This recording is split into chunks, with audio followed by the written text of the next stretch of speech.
5 साल बाद जब भारत पूरा देश आजाद हो गया, लेकिन उसके बाद भी बावरी समाज गुलाम रहा। गुलाम क्यों रहा? जुरायम पैसा एक्ट नाम सुना होगा आपने।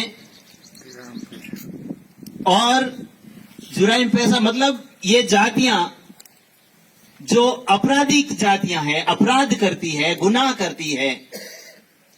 सीधा शब्द में कहवा तो मिनकनी और जानवर है। इन चीज ने ध्यान रखने कानून बनायो और बिन कानून के तहत बावरिया ने भी बिन भेड़ा करिया। 12 अक्टूबर 1871 में वो कानून लागू हुआ और 31 अगस्त 1952 तक अपन बावरिया माते वो कानून रियो। अब जुराइम पैसा एक्ट ने एड़ा शब्द में उलझा तो समझ में नहीं आवेला। मैं सीधो कहनी चाहूं, हाजरी वालों कानून। हाजरी देनी पड़ती थाना महीने। टाबर जलम तो जना बीरो रजिस्ट्रेशन हो जाए तो आजकल सब का नाम नामकरण है नहीं के फलाना टाबर बिन तिथि वगैरह सब लिखी जाए। तो पहले ही थाना महीने लिखी था कि फलाना बावरी टाबर हुआ और जीव मोटो होतो वो कानून में बंद दिया तो बीर महीने हाजरी लागू। बाहर जावनो हारे नहीं जावे तो साम रपाचो आवनो कई चीजें मारे भाई ने लिखित में पढ़ी है। अगर टाइम मिलियो तो मैं चाहूंगा कि ये सब आपने पढ़ में सुनाऊंगा। और मेन चीज अपन टारगेट यानी 80 साल तक अपन समाज बावरी समाज जिर मैंने सांसी कंजर डोम ये सारी चीजें उसमें और भी साथ थी। लेकिन देश आजाद हुआ 15 अगस्त 1947 में। उसके बाद भी 5 साल तक हम गुलाम रहे। हमें आजादी का कोई मतलब ही नहीं। हमारे ऊपर देश आजाद होने के बाद भी हम गुलाम थे, हाजिरी देने जानी पड़ती थी।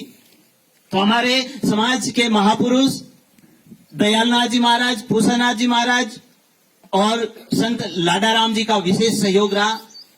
उन्होंने केंद्र सरकार के मंत्रियों से जाकर के बात रखी और तब जाकर के 31 अगस्त आज के दिन 1952 में वो कानून वापस लिया गया और तब से हमारा समाज आजाद हुआ।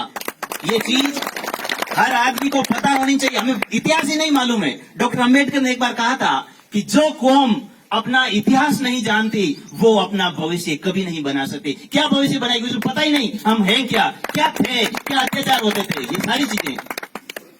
तो ये चीजें आज के नौजवान साथियों को, युवा पीढ़ी और विशेष करके विद्यार्थियों को ये चीज ध्यान में लाना बहुत जरूरी है कि हमारा इतिहास कैसा रहा। तो उसको याद करते। अब देखो उस टाइम की बात 1952 में जब देश आजाद हुआ, उस समय लोग बावरी समाज के लोग जागरूक थे, मीटिंगें करते थे। बहुत बड़े बड़े सोजत में, बोरुंदा में, खेड़ापा में बहुत बड़े बड़े सम्मेलन हुए, बहुत बड़े स्तर पर सम्मेलन हुए। वो जमाना क्या था, कहाँ पैसा था, कहाँ खाने के लिए सामान था, कहाँ पहनने के लिए कपड़े थे, फिर भी लोगों ने जागरूक किया, जागरूक हुए, संघर्ष किया और आजाद हुए। और आज हमारे पास में सारी चीजें मौजूद है और फिर भी हम उन चीजों का उपयोग नहीं ले रहे। तो ये बड़ी सोचने की बात है। और अब मैं चाहूंगा